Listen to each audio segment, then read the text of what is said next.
आज का स्टार्ट करते माता सरस्वती का अभिवादन करते बेटे। और माता सरस्वती का हमेशा बेटे आप लोगों पे कृपा बनी रहे, असीम कृपा बेटे, और हम लोगों पे भी असीम कृपा माता सरस्वती की बनी रहे बेटे। आज सब बहुत सारे बच्चे बेटे आज दिल्ली पुलिस का एग्जाम है और उनके लिए बेटे सबसे पहले तो कहूँगा केयरफुली जाएं बेटे, आराम से देखभाल करके जाएं, कोहरा पड़ रहा है। सबसे पहले बेटे जो पहली प्राथमिकता होती है वो बेटे सही समय पे बेटे देखभाल करके सेंटरों पे पहुंचना, पहली प्राथमिकता ये है। दूसरी प्राथमिकता ये है कि नर्वस नहीं होना, अच्छे से पेपर देना है, कोई भी जल्दबाजी नहीं करनी। ये भगवान से प्रे करते हैं कि सभी बच्चों का सही पेपर सही समय पर हो, कोई दिक्कत उन्हें ना आए बेटे। अब आगे चलते बेटे, मैंने पहला क्वेश्चन ले लिया है।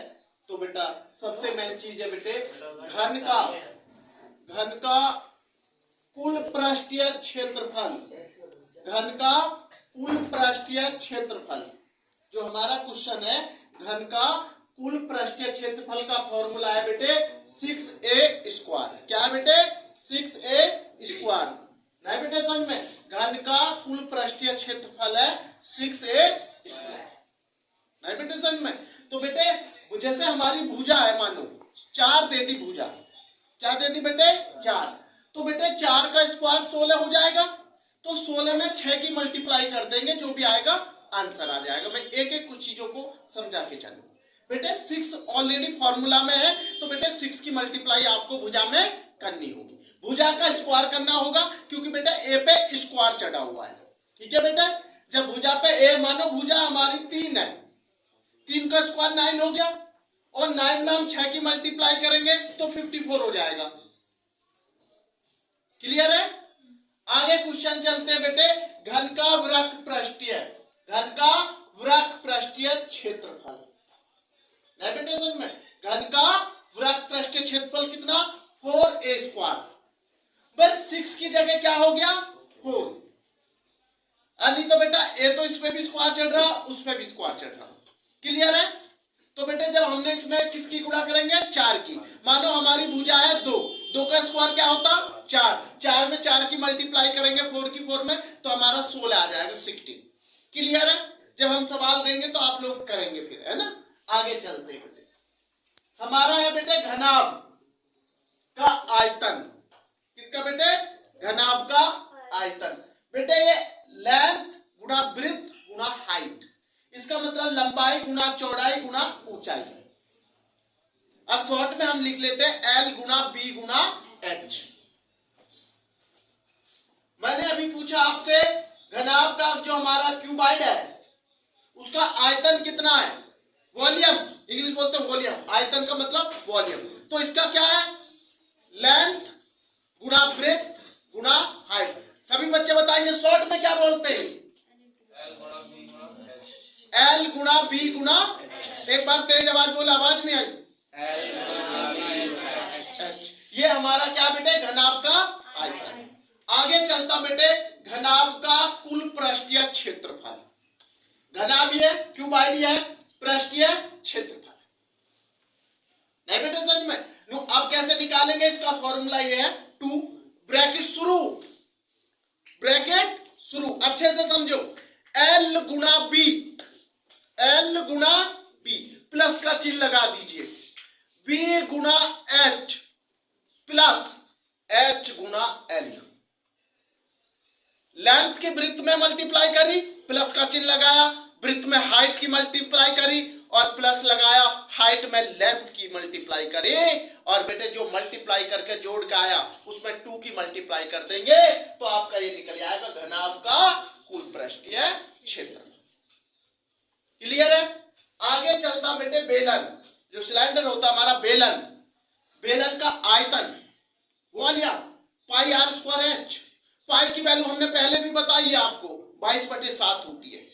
आर का मतलब क्या होता है रेडियस, रेडियस को हिंदी में त्रिज्या बोलते हैं भाई, क्योंकि हमारे पास सब बच्चे होते हैं, जैसे सीबीएसई के भी है, यूपी बोर्ड के भी, बहुत सारी बोर्ड है, बहुत से बच्चे बिहार बोर्ड भी दे रहे हैं, राजस्थान बोर्ड दे रहे हैं। तो मेरा मानना है कि आपको हर चीज का पता होना चाहिए। कुछ जगह हिंदियों में पढ़ाए जा रहे हैं, कुछ जगह इंग्लिशों में।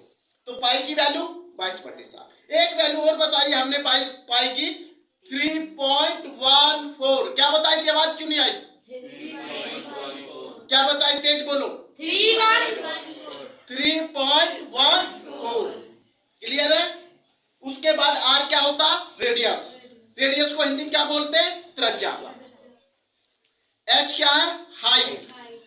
को क्या बोलते हैं हिंदी में? ऊंचाई। क्लियर है? जैसे मैंने फॉर्मूला में कोई भी एक सवाल यहाँ पे पुटअप करना चाह रहा हूं आपको, जैसे मैंने दे दिया बेटे आर, मैंने आर दे दिया बेटे आपका 3 और एच दे दिया बेटे मैंने 7। ठीक है, अब मैं इसको हल करना चाह रहा हूं। इस फॉर्मूला में कैसे रखेंगे मैं बताना चाह रहा हूं। 22/7 और बेटे मेरी आर कितनी है? 3। बेटे आर को कै बार लिखूंगा? 2 बार, क्योंकि बेटे स्क्वायर चढ़ रहा। और एच कितनी है बेटे मेरी? 7। हाइट मेरी 7। 7 से 7 उड़ गया बेटे। अब मेरे पास कितना बचा? 22 गुना 9, 3 तिया 9 और 22 में 9 की गुणा कर लेंगे। नहीं बेटे समझ में? 22 में 9 की गुणा कर लेंगे तो कितना आएगा? 198। कितना आएगा? 198। ऐसा कर लिया करो, 9 दूनी 18 और 9 दूनी 18 रे 19। अगर टेबल भी नहीं पढ़ पाते हो स्पीड से तो ऐसा कर लिया। आ गया आंसर? तो ये बेटे हमें फॉर्मूला में रखना, हर सवाल आना चाहिए। ए क्या है? भुजा है। भुजा हमारी स्क्वायर चढ़ रहा तो भुजा गुना। अगर बेटे हमारा क्षेत्रफल 4a स्क्वायर है तो 4 की गुणा करेंगे। अगर हमारा बेटे घनाभ का कुल पृष्ठीय क्षेत्रफल 6 है तो भुजा के साथ स्क्वायर करके गुणा करेंगे। समझ गए होंगे? लेंथ गुणा ब्रेथ हाइट। क्लियर है? किसी को कुछ पूछना है? आगे चलते बेटे। आप ये मैं इसको मिटा दे रहा हूं बेटे। इसमें हम सवाल आपको रखेंगे और सवाल देंगे, आप सवाल इन्हें घर से करेंगे। नहीं बेटे समझ में? कल हम आपको इन्हें आज याद करेंगे, आप कल हम आपको सवाल देंगे। अब आगे मैं बढ़ता हूं बेटा। एक मेरा सबसे मेन जो पॉइंट कुछ रहा है बेटे, उसे भी मैं आगे बढ़ाना चाहता हूं।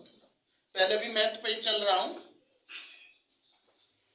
मैथ का मैं पॉइंट ले रहा हूं, एक बेटा अच्छे से समझना है आपको। बहुत उससे उन्होंने 2-3 बार सवाल में देख रहा हूं उसमें लिख दिया है 1 से, उन्होंने लिखा 0 से। अच्छे से समझना, 0 से 9 तक की संख्याओं का समांतर माध्य ज्ञात करो। संख्याओं का समांतर माध्य, क्योंकि इसके बाद मैं तुरंत बेटे साइंस पे आऊंगा। 0 से 9 तक की संख्याओं का समांतर माध्य ज्ञात करो। बेटे समांतर भी नहीं कहता, कभी कभी माध्य ही बोल देता, तो आप उसमें वो मत करना। समांतर माध्य ज्ञात करो। ठीक है बेटे, ये मैंने लिख दिया। अच्छे से समझो, करना बाद में, समझना है पहले। करने को टाइम आपके पास रहता, उस पे से आप कर लिया करें। पहले समझना। मैंने कहा सबसे मेन चीजें समझना। समझ में आ गया तो घर भी कर लोगे, और समझ में नहीं आया तो कितनी बार देखना, नहीं आएगा। मैंने कहा 0 से 9 तक की संख्याओं का समांतर माध्य ज्ञात करो। अब मैं 0 से 9 तक की संख्या तो लिख लूं। देखो कितना, 0 1 2 3 4 5 6 7 8 9। भैया 9 तक बोला ना। 1 2 3 4 5 6 7 8 9 10। कितनी संख्या होगी? 10। अब हम इन्हें कैसे करेंगे? हमारा समांतर माध्य का फॉर्मूला आप आज में लगाऊंगा बेटे। समांतर माध्य बराबर पदों का योग, पदों का योग, कुल पदों का योग। क्या बेटे? कुल पदों का योग और कुल बेटे संख्या, कुल पदों की संख्या। ठीक है बेटे, ये मैंने लिख दी। कुल पदों की, कुल पदों का योग करना, कुल पदों की संख्या, जितनी संख्या है। अब मैंने टोटल करा, बड़ा आराम से मैं आपको बताता हूं हमेशा कि देखो टोटल मेरा एक करने का तरीका आप देखेंगे। 0 + 1 + 2 + 3 + 4 + 5 + 6 + 7 + 8 + 9। ठीक है बेटे, और संख्या आपने अभी काउंट करी थी, कितनी थी? 10। मैंने आपको बताया इनका टोटल 45 आएगा। क्या आएगा? 45/10। मैंने आपको पहले भी समझाया, आज फिर समझा रहा हूं। 0 से 9 तक का जो टोटल है वो 45 है। ठीक है, लेकिन जब आप ये करोगे 1 0 1 1 1 2 1 3 1 4 1 5 1 6 1 7 1 8 1 9, कॉमन क्या आया 1 में? 1। क्या आया कॉमन? 1 मैंने आगे लगाया और 45 पीछे आ गया। बड़ा आसान है करने का तरीका। नो गुरुजी ऐसे 2 का 0 प्लस 2 1 प्लस 2 2 एक लिख के 29 तक कॉमन क्या है 2 और पीछे 45। ऐसे 30 से लेके 39, ऐसे 40 से लेके 49 कॉमन 4 है और बाकी 45। ऐसी 50 के साथ, ऐसी 60 के साथ जो कॉमन है 50 के साथ 5 कॉमन है और लास्ट में 4 5। 60 के साथ 6 कॉमन है, 6 लगाया और पीछे 45। टोटल हो जाएगा, आपको इतना टाइम लेने की जरूरत ही नहीं है, बहुत आसान है। और अब जब इसका मैं डिवाइड दूंगा तो पता है इसका मीन क्या निकल आएगा आपका 45.5 आंसर आ गया आपका समांतर माध्य। अरे जब नीचे 0 है तो एक अंक के बाद पॉइंट लगा लेते हैं यार, पीछे से 0 कर सकते ऐसा में। और जब आप वैसे करेंगे जो छोटी क्लास में बच्चा करता वैसे भी कर लीजिए भैया, मैं आपको मना नहीं करूंगा। ये लो 10 चौक 40 मैं सारा करके दिखा दूंगा। और यहाँ पॉइंट लगाया 0 आ गया, 10 पंजे 50। लो मैं देसी भाषा में भी कर, ये लो हो गया। क्लियर है? मैथ को मैं थोड़ा सा यहीं विराम दूंगा, साइंस को आगे बढ़ाऊंगा भैया, क्योंकि मैं थोड़ा थोड़ा सारी सब्जेक्ट लेनी पड़ती है, समय कम होता है बेटे, क्योंकि पेपर नजदीक आते जा रहे, कोर्स बहुत होता है। मेहनत करते रहो बेटे। अब थोड़ा सा बेटा अपने आप को पॉजिटिव सोच बना लो थोड़ी। जिन बच्चों की अभी नेगेटिव सोच है, अभी टाइम बहुत है, वो आज पॉजिटिव सोच में बदल दो, क्योंकि अब तो बेटे आपका क्रिसमस डे भी 25 दिसंबर भी हो चुका, अब समय नहीं रहा है ना, तो अपनी सोच को पॉजिटिव बनाओ, पॉजिटिव सोच बनाइए और बेटे अपना हौसला बुलंद रखिए ऐसे में। और ज्यादा से ज्यादा समय पढ़ाई पर दीजिए ऐसे में। 1 घंटा कम सो लोगे तो आप नींद खत्म नहीं हो जाएगी। 1 घंटा जब बढ़ा लेना जब एग्जाम हो जाए, 1 घंटा कम सो लोगे आप कोई फर्क नहीं पड़ेगा, ज्यादा वजन नहीं घटेगा, थोड़ा बहुत घट जाएगा तो बढ़ जाएगा, ठीक है ना, बढ़ जाएगा, इसलिए वजन की चिंता ना करो। 1 रोटी कम खा लो, नींद आती है ज्यादा रोटी खाने से कहते हैं बच्चे, तो 1 रोटी कम खा लो, वजन कितना घटेगा 100 ग्राम 200 2 किलो 3 किलो बाय टाइम बढ़ा लेना मार्च के बाद, ठीक है। अब इस समय सारी चीजों को देखना है बेटा। मेरा जो क्वेश्चन है बेटे, हमें सबसे मेन चीज है बेटे, साइंस का क्वेश्चन मैंने कल कौन सा कराया था, लास्ट क्वेश्चन बेटा मेरा साइंस का कल कौन सा था बेटे, उसमें से देखो इस क्या बेटे, कॉपी का पाई जाती है, ये लिखवा दिया मैंने। अच्छा ये भी हो गया बेटे मानव लिंग गुण सूत्रों का। अब कौन सा, ये भी हो गया बेटे। तो उसके बाद देखो बेटे, अब आप लेते हैं साइंस के 5 क्वेश्चन, है ना बेटे। मेंडल का हुआ नहीं हुआ, मेंडल ने गणित एवं विज्ञान, मैं लिख रहा हूं क्वेश्चन नंबर 1, मेंडल नहीं हुआ ना ये, मेंडल ने गणित मैथ एवं विज्ञान, क्या लिखा मैंने अच्छे से समझना। मेंडल सभी को पता, मेंडल ने किस पौधे पर वो करा था, मटर के पौधे पर। किसके पे करा था, मटर के पौधे पे उन्होंने रिसर्च किया। मैंने लिखा मेंडल ने गणित और विज्ञान का अध्ययन किस विश्वविद्यालय से किया था, पढ़ाई। अरे अध्ययन का मतलब पढ़ाई, एजुकेशन। में मेंडल ने गणित एवं विज्ञान का अध्ययन, मैं लिख दे रहा हूं अध्ययन, अध्ययन जानते हैं अध्ययन का मतलब पढ़ाई, जो शिक्षा की है, किस विश्वविद्यालय से, यूनिवर्सिटी से। किस यूनिवर्सिटी से किया, किस विश्वविद्यालय, विश्वविद्यालय का मतलब होता है यूनिवर्सिटी। नहीं बेटा सर में ध्यान रखना, विश्वविद्यालय का मतलब क्या होता है इंग्लिश में। जैसे हमारे यहाँ सीसीएस यूनिवर्सिटी है, ड्यू है, दिल्ली यूनिवर्सिटी, अलीगढ़ यूनिवर्सिटी है, आगरा यूनिवर्सिटी है, कितनी यूनिवर्सिटी आसपास के उसमें आती है ना। तो बेटे ये किस विश्वविद्यालय से किया था अध्ययन, किसने, मेंडल ने किया, बताइए क्या था। मैं आपको ऑप्शन दूंगा, मेंडल ने गणित एवं विज्ञान का अध्ययन किस विश्वविद्यालय से किया। जरूरी कोई है भारत के विश्वविद्यालय से किया हो सकता है बाहर के विश्वविद्यालय से, दूसरे देश के से कर, तो मैं ऑप्शन दूंगा आपको, आप बताएंगे। मैंने ए दे दिया आपको, यहां पे बी दे रहा हूं, यहां पे सी दे रहा हूं और यहां पे डी दे रहा हूं।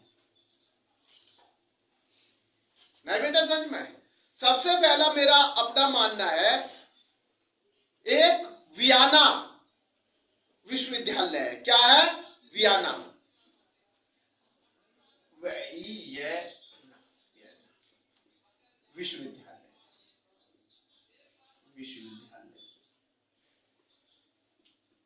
ठीक है बेटे। एक मैंने लिख दिया पेरिस विश्वविद्यालय, किससे? पेरिस विश्वविद्यालय, पेरिस विश्वविद्यालय, ठीक है बेटे। मैंने लिखा आपको, एक तो बेटा पेरिस विश्वविद्यालय लिख दिया और एक बेटे वियना विश्वविद्यालय लिख दिया, लिख गया। एक लिख रहा हूं मैं बेटे ऑक्सफोर्ड, क्या लिख रहा हूं? ऑक्सफोर्ड, ऑक्सफोर्ड लिख दिया मैंने, ऑक्सफोर्ड। बेटे यहां पर मैं डैश लगा दे रहा हूं विश्वविद्यालय, समझ जाएंगे आप कि ऑक्सफोर्ड विश्वविद्यालय है ना, हाँ, क्योंकि बार बार ज्यादा उसमें। एक मैं लिख दे रहा हूं बेटे आपको, बहुत सिंपल लिख दे रहा हूं, अपने जो चौधरी चरण सिंह विश्वविद्यालय चलो, लेकिन उस समय हो सकता है कि यूनिवर्सिटी इतनी पॉपुलर ना रही हो, ना हो, है ना, तो इसलिए मैं लिख देता हूं नालंदा विश्वविद्यालय। क्या लिख दे रहा हूं? नालंदा विश्वविद्यालय। चलो मैंने नालंदा लिख दिया, नालंदा विश्वविद्यालय, ये पुराना विश्वविद्यालय, मैंने ये लिख दिया। भैया इसमें जो है मेंडल ने जो किया था वो वियना से किया था, मैं ज्यादा इस पर आपको कंफ्यूजन नहीं करूंगा। वियना विश्वविद्यालय से पढ़ के आए थे मेंडल, ना बेटा समझ में? कौन से उससे किया था बेटा? उन्होंने वियना विश्वविद्यालय से मेंडल ने गणित और विज्ञान के अध्ययन किया था बेटे, study of science and math, पूरा अध्ययन रिसर्च करके आए थे। कहां से? वियना विश्वविद्यालय, वियना यूनिवर्सिटी, ठीक है बेटे। और अनुसार ये वियना यूनिवर्सिटी का मतलब क्या है भाई? ये सब बाहर की है, ये तो आप मानते हैं, तो इसलिए बेटे मैंने लिख दिया। आगे चलते बेटे, क्लियर है? बताइए तेज आवाज में, मेंडल ने कौन से विश्वविद्यालय से गणित और विज्ञान का अध्ययन किया था? किसने किया था वियना विश्वविद्यालय से अध्ययन? मेंडल। मेंडल ने किस पौधे पर रिसर्च किया? मटर के पे। मटर का पौधा ही उन्होंने क्यों चुना? ये भी एक क्वेश्चन है ना? हाँ, उसे बाद में समझाएंगे, पहले आगे चलते। अगला क्वेश्चन है डीएनए। क्या बेटे? डीएनए। सब बच्चों ने सुना है साइंस में डीएनए, डिऑक्सन, ये हमारा मैं इसका फुल फॉर्म भी लिख दूंगा और डीएनए का आगे भी आपको लिख दूंगा। मैं पूछ रहा हूं पहले डीएनए का वह भाग, डीएनए का पहले अभी लिखेंगे, डीएनए का वह भाग, वह भाग, क्या लिखा मैंने? डीएनए का वह भाग जहां, अच्छे से समझना बेटे, जिसमें किसी प्रोटीन, जिसमें किसी प्रोटीन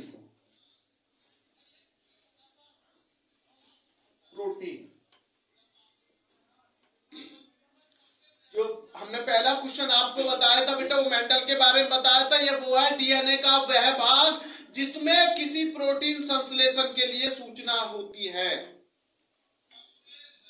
अच्छे से समझना, मैंने कहा डीएनए का वह भाग जिसमें किसी प्रोटीन संश्लेषण,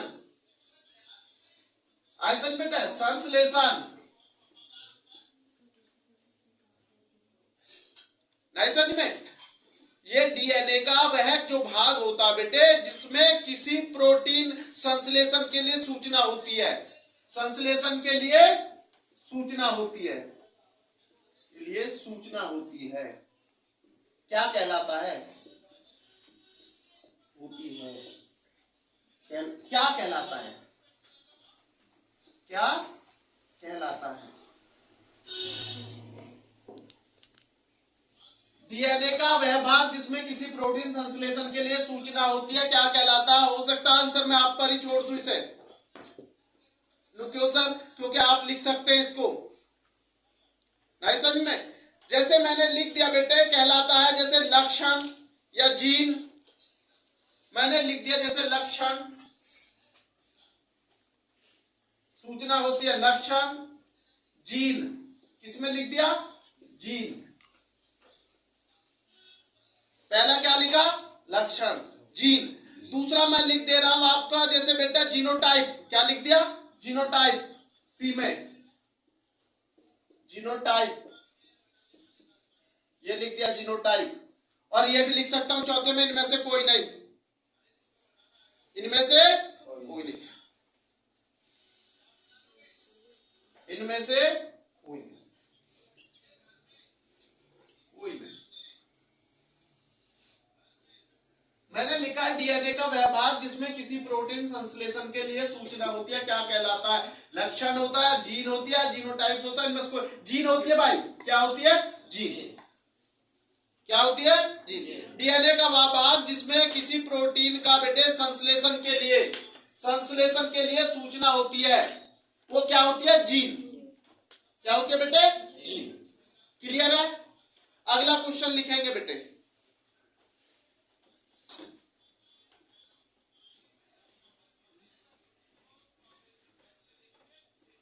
भारत की राजधानी कलकत्ता से दिल्ली कब बनी? 1911 में। दिल्ली कब बनाई गई थी राजधानी भारत की? 1911। बीच में कभी भी साइलेंट नहीं रहना चाहिए, सीखते रहना चाहिए कुछ ना कुछ। जितना सीखोगे उतना पाओगे। हाँ बेटे 1911 में बेटे दिल्ली बनाई गई थी भारत की राजधानी, पहले कोलकाता थी। नहीं बेटे समझ में? तो ये सभी जानते हैं बेटे। बेटा एक क्वेश्चन मेरा था, लिखवाऊंगा मैं आपको आज। पहले साइंस का पूरा कर लेता हूं। तीसरा क्वेश्चन है बेटे, 2 क्वेश्चन क्लियर हो गए। तीसरा क्वेश्चन मैं ले रहा हूं बेटे, अच्छे से समझना। शुक्राणु में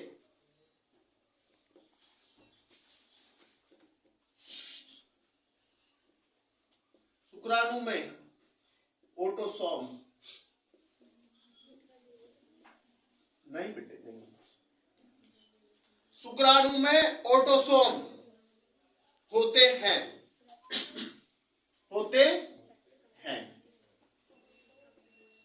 मैं ऑप्शन दे रहा हूं बेटा।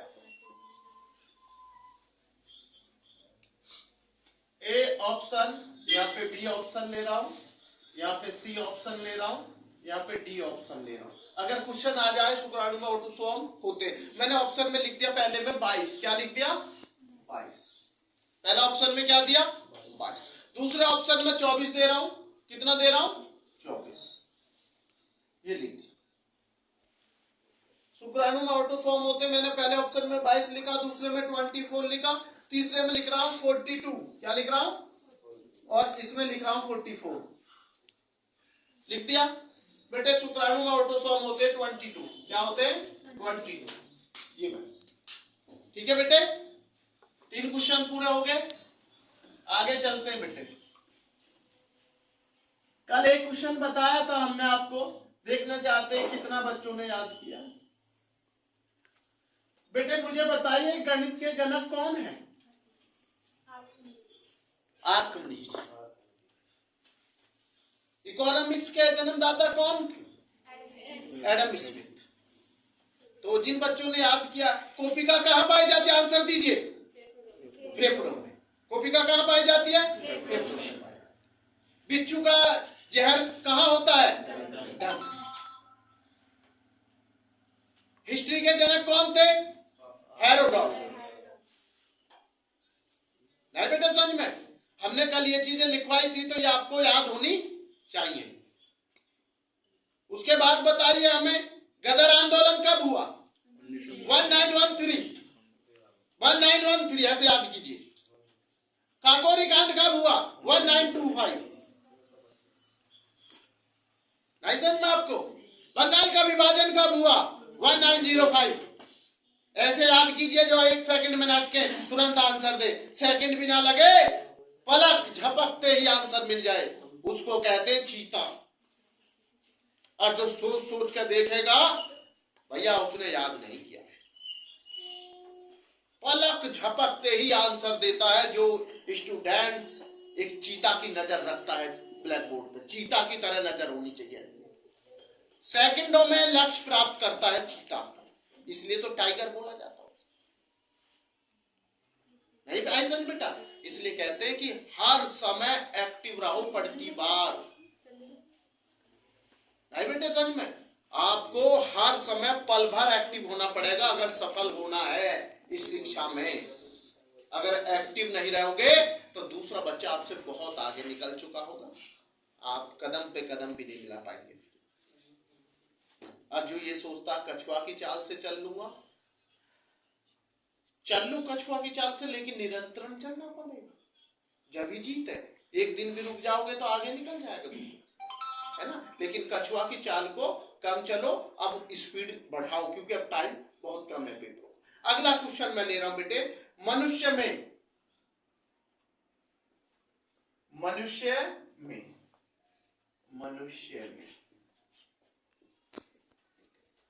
गुणसूत्रों की संख्या होती है। मनुष्यों में गुणसूत्रों की संख्या होती है,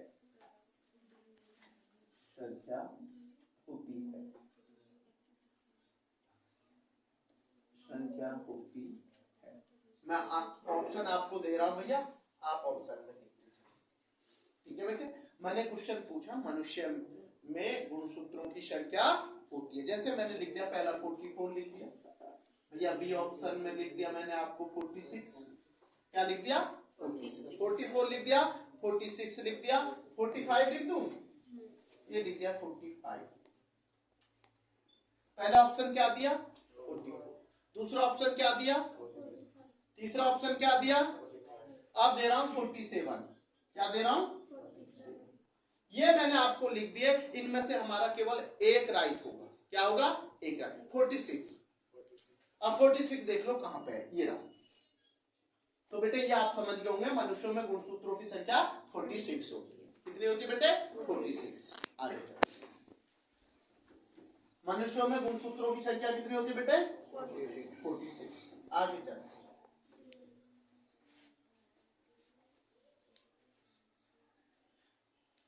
पांचवा क्वेश्चन बेटे, साइंस के हमें 5 क्वेश्चन करने हैं बेटे, ये समझिए अच्छे से। ये तो 4 क्वेश्चन क्लियर हो गए होंगे। डीएनए पाया जाता है, डीएनए मैंने कहा था डीएनए का हम फुल फॉर्म भी लिखेंगे, तो मैंने ये छोड़ दिया था। अब ये डीएनए कहां पाया जाता, मैंने इतना लिख दिया, डीएनए कहां पाया जाता है,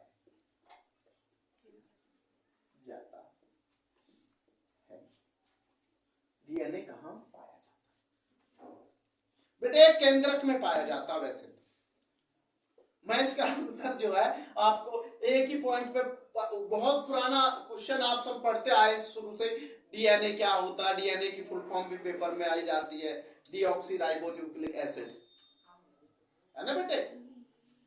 तो ये आपको पता होना चाहिए, है ना बेटे। तो ये आपको डीऑक्सीराइबोन्यूक्लिक एसिड, बात एक ही बेटे, है ना।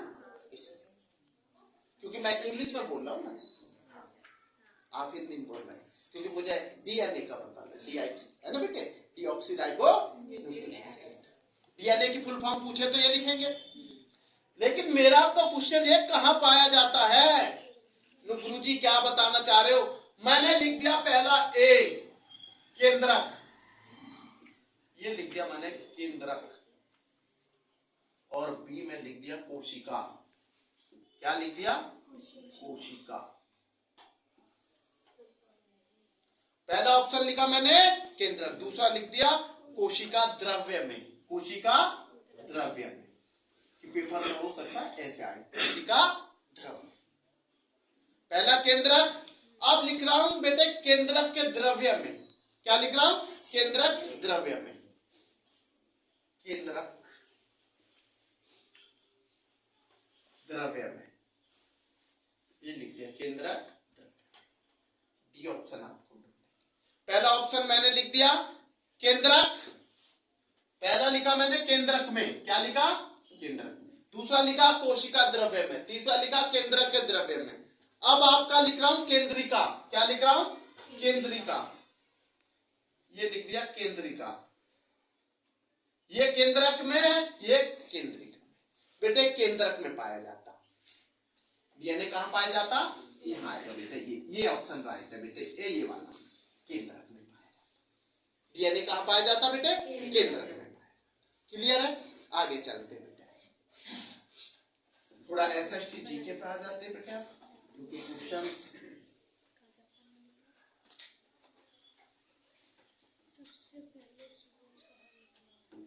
देखो बेटा अच्छे से क्वेश्चन पे ध्यान देना है, जल्दबाजी जीके में नहीं करते। मैंने जो क्वेश्चन लिखवा रहा हूं वो ये लिखवा रहा हूं बेटे, सबसे पहले सूरज कहां से निकलता है, सबसे पहले ये मैं SST और GK पर टारगेट कर रहा हूं। सबसे पहले देखो मैं लिख रहा हूं, सबसे पहले, आज अच्छे से समझना ये चीज, जिन बच्चों को नहीं है पता चल जाएगा। सबसे पहले सूर्य कहां से निकलता है? से निकलता है। अच्छे से समझे, क्वेश्चन लिख दिया, आंसर आप बताएंगे, मैं पढ़ूंगा पहले समझो, पढ़ाता हूं। सबसे पहले सूरज कहां से निकलता है नहीं बेटे, मैं आपको बताऊं, ये भारत से मतलब नहीं है, या में भारत का नाम नहीं लिया गया। अगर भारत का नाम आता, आप समझ जाने, क्वेश्चन ये भी बनेगा, भारत में सबसे पहले किस प्रदेश में सूर्य निकलता है। मैं दोनों क्वेश्चन को एक साथ समझाना चाह रहा हूं। अगर भारत का नाम आता है तो बेटा वो अरुणाचल प्रदेश है। क्या है? अरुणाचल प्रदेश है, जो भारत की बात आ रही है। सबसे पहले किस प्रदेश में निकलता? अरुणाचल प्रदेश। कम से कम और प्रदेशों के 2 घंटा पहले निकलता है लगभग। जितने हमारे और 27 राज्य या केंद्र शासित प्रदेश हैं, उन सबों को अगर मिलाया जाए तो बेटे अरुणाचल प्रदेश 2 घंटे पहले निकलता है। तो इसलिए सूर्य उदय की जो भूमि प्रदेश होता है वो अरुणाचल प्रदेश। एक अरुणाचल प्रदेश में गांव बताया गया है डोंग, डोंग, वहां सबसे पहले निकलता। देखो ये क्वेश्चन आपने नहीं सुना होगा, डोंग, मैं उसे लिखूंगा अभी, डोंग। अभी मेरा क्वेश्चन है, सबसे मेन चीज है, आपको ये देखना है कि जो दुनिया का सबसे पहले कहां निकलता है? किरीबाती में। कहा? किरीबाती, बड़ा नाम अलग है, किरीबाती। भैया किरीबाती में निकलता, बड़ा अजीब नाम। कहां निकलता है? किरीबाती देश में। किरीबाती देश के, किरीबाती देश के, अच्छे से समझना, इतना आसान नहीं होता किसी चीज को। किरीबाती देश के मिलेनियम, क्या बेटे? मिलेनियम, मिलेनियम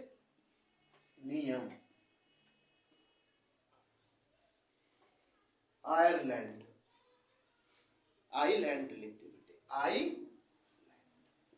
ये है पूरा इसका, ये लिख दिया बेटे मैंने, आप समझ जाएंगे।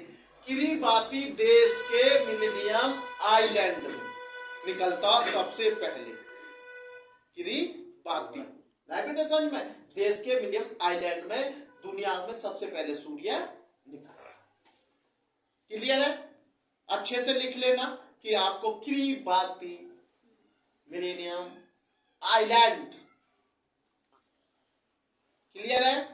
अब आगे चलते, सबसे पहले सूरज कहां डूबता है?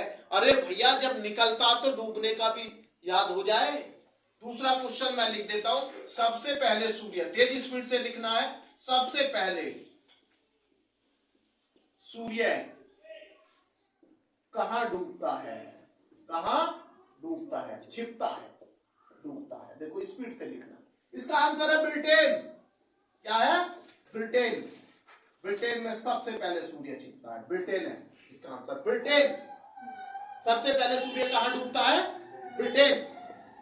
निकलता कहां है सबसे पहले? किरीबाती देश के मिलेनियम आइलैंड में निकलता, और छिपता कहां है सबसे पहले? ब्रिटेन में सूर्य छिपता। अगला क्वेश्चन, आगे चलते हैं बेटे।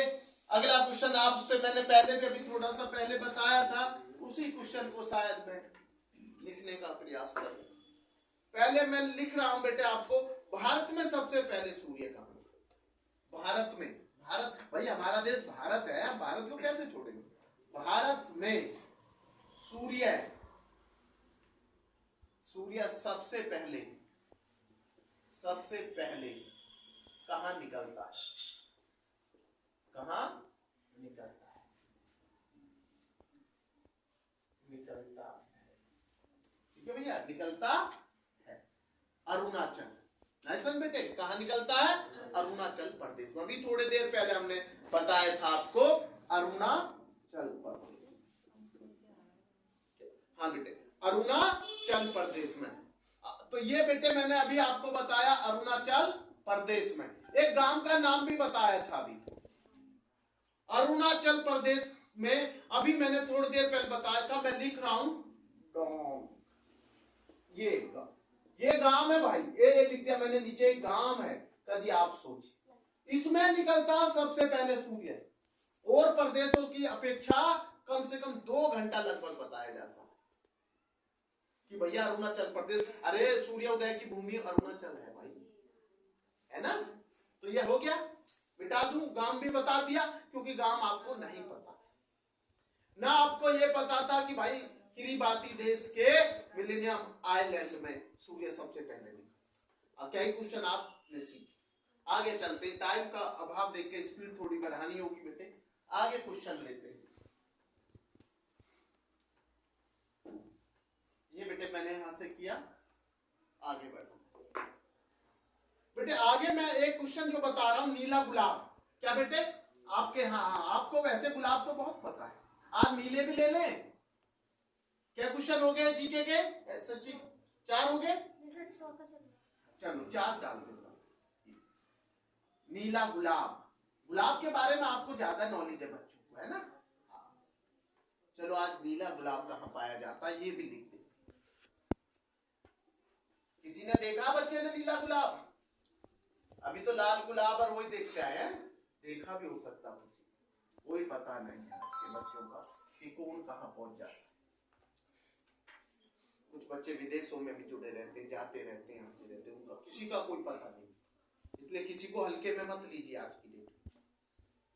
मैंने कहा नीला गुलाब कहाँ पाया जाता, किस देश में पाया जाता नीला गुलाब, ये लिख दिया। नीला गुलाब किस देश में भी बोल देता, ये लिख दिया किस देश में, कहाँ पाया, किस देश में पाया जाता, कहाँ छोड़ दीजिए, किस देश में पाया जाता बता दीजिए, देश का नाम बता दीजिए, किस देश में पाया जाता। भैया जापान में पाया जाता, ज्यादा सोचने की जरूरत नहीं है, जापान में पाया जाता, ज्यादा मत सोचिए, जापान में पाया जाता, जापान में। ये लिख दिया। नीला गुलाब किस देश में पाया जाता, नीला गुलाब किस देश में गुलाब पाया जाता, पता जल्दी से। गुलाब, क्योंकि गुलाब ऐसे तो तुम्हें बहुत पता है, लेकिन नीला नहीं पता था, है ना। कुछ बच्चे कल कह रहे थे कि नीला गुलाब हमने देखा है, बच्चों ने। मैंने कहा देखा? तो हम गए थे जापान। मैंने कहा बहुत बढ़िया, हम तो मैंने कहा इंडिया में ही घूमे हैं, तुम जापान में भी घूमे हैं। तो भैया नीला गुलाब कहाँ पाया जाता, जापान। आगे चलते हैं, ज्यादा गुलाब पर मत ध्यान दीजिए, आगे चलते हैं ना। हाँ, ज्यादा गुलाब पे भी ध्यान मत दीजिए, आगे चलते हैं। बेटे मेरा अगला क्वेश्चन है संविधान, क्योंकि मैं संविधान को नहीं छोड़ूंगा। किसको? संविधान, वो मैं जरूर आपको क्वेश्चन लेके चलता हूँ, क्योंकि आजकल संविधान से जुड़े हुए क्वेश्चन बहुत आ रहे हैं।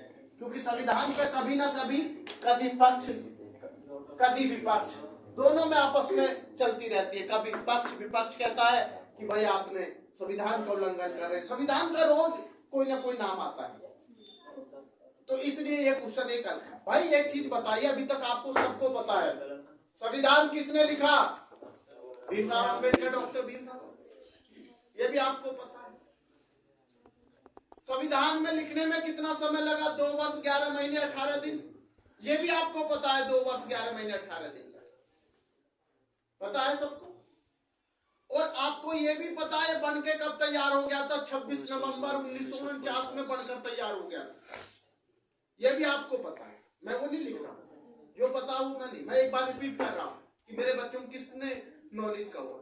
26 नवंबर 1949, 26 नवंबर 1949 लिखकर तैयार हो गया था। आपको पता संविधान लिखित में कब लागू हुआ? 26 जनवरी 1950।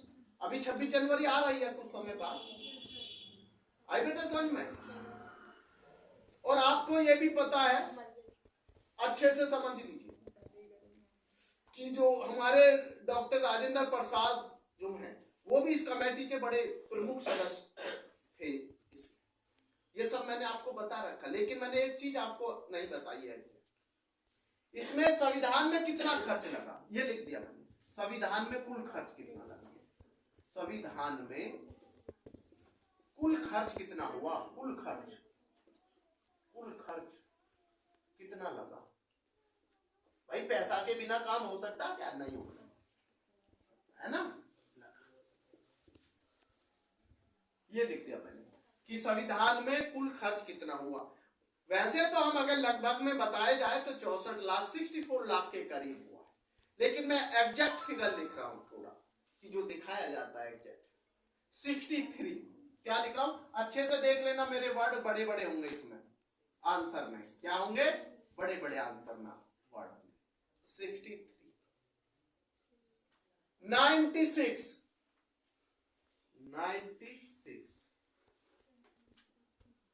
63,96,96,96,000 बेटा भी समझ में 729 729 ये लिख दिया भाई मैंने। ये बताया जाता लगभग इतना खर्च आया था। ये सब आप पढ़ लेते 1 10 100 1000 10,000 लाख 10 लाख, इकाई ढाई सैकड़ा हजार 10,000 लाख 10 लाख दोनों भाषा में बता दिया। तो 63,96,729 रुपए का खर्च आया संविधान बनाने में लगभग। एग्जैक्ट किसी ने ना गिना कि 10 पैसा 20 पैसा 1 रुपया कम है ज्यादा, लगभग बताया। तो कुछ लोग तो इसको बोल देते हैं भैया 64 लाख, वो भी गलत नहीं, लगभग भाई आंकड़े हैं, डाटा है। किसी के पास एग्जैक्ट डाटा तो है नहीं कि 1 रुपया का 1-2 रुपया ऊपर नीचे हो जाते हैं, लेकिन ये बताया जाता है बेटे 63,96,729। क्लियर है, आगे चलते हैं। पीछे से आवाज ना आए बेटे किसी भी बच्चे की। अगला क्वेश्चन, मूल संविधानों में कितने भागों की संख्या है। मूल संविधान लिख लीजिए, मूल संविधान। अच्छे से ये क्वेश्चन आपको पता नहीं होगा, संविधान मूल संविधान अच्छे से लिख लीजिए, मूल संविधान बेटे सर। मूल संविधान में भागों की संख्या, मूल संविधान में भागों की संख्या, मूल संविधान में भागों की संख्या कितने भाग, हमें पता तो हो कि कितने भागों में, भागों की कितने भागों में बांटा गया संख्या। भैया ये 22 अगर हम बोले तो कितना आंसर आएगा इसका 22। ये लिख दिया भाई मैंने 22, ये लिख दिया 22। मूल संविधान कितने भागों में संख्या, भागों में 22। क्लियर है, मूल भागों में भागों की संख्या। आगे चलते हैं। ये आपका जो क्वेश्चन है ये आपको सभी बच्चों को पता होनी चाहिए। आज के जमाने में एक वर्ड है जीएसटी। दुकान पे जाके तो आप बहुत जल्दी से बोल देते हैं अंकल जी इतना महंगा कैसे हो गया। आपने पूछा ये जीएसटी क्या है, वो कहते हैं जीएसटी लग गई है बेटे ज्यादा। आपको ये तो बता दिया जीएसटी लग गई है, लेकिन आपने कभी ये पूछा जीएसटी क्या है, जीएसटी की फुल फॉर्म क्या है, ये जीएसटी कब लागू हो गई भारत में। पहले तो भारत में नहीं थी। मैं भारत की बात कर रहा हूं, विदेश की बात नहीं कर रहा हूं। तो मेरा क्वेश्चन ये कि भारत में पहली बार जीएसटी कब लगी, जीएसटी भारत में पहली बार कब लागू हुआ, जीएसटी कब लागू नहीं बेटा समझ में। तो मैं सबसे पहले ले रहा हूं भारत में, क्या ले रहा हूं भारत में, भारत में जीएसटी, जीएसटी कब लागू हुआ, जीएसटी कब लागू,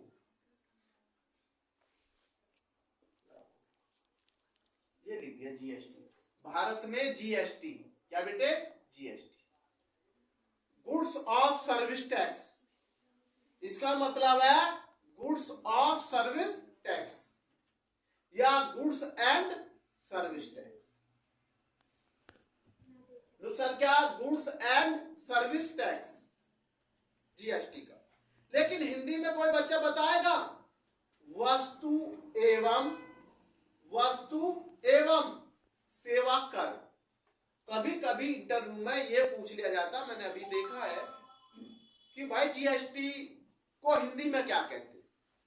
बच्चों को वैसे तो पता GST goods and service tax, English में बहुत जल्दी से कैचिंग कर लेता गुड्स एंड सर्विस टैक्स। उनसे पूछा इससे गुड्स एंड सर्विस टैक्स को हिंदी में क्या कहते हैं, तो हो गया काम। तो जब ही तो कहता हूं कि मेरा एक ही उद्देश्य, एक ही होता सभी बच्चों के प्रति कि आप इंग्लिश को जब हिंदी में ट्रांसलेट करें तो वहां मारना ना बेटा, समझ में। तो मेरा सबसे मेन उद्देश्य यही है कि बेटे आपको यह भी पता होना चाहिए कि हिंदी में क्या कहते, वस्तु एवं सेवा कर। अच्छे से सुन लो, वस्तु एवं सेवा कर, क्योंकि बेटे वस्तु हमारा गुड्स हो गया, एस का मतलब सर्विस हो गया, और टैक्स का मतलब तो कर होता, कर है कर। नहीं समझ में? क्लियर है बेटे? आज का मुझे यहीं रोकना पड़ेगा बेटे। आपका बेटा बहुत बहुत धन्यवाद, और सभी बच्चे बेटे अपना ये देखते रहें और अच्छे से बेटे प्रयास प्रैक्टिस करते रहें, जिससे बेटे आपको भगवान करे जल्दी सभी को सफलता मिले। धन्यवाद।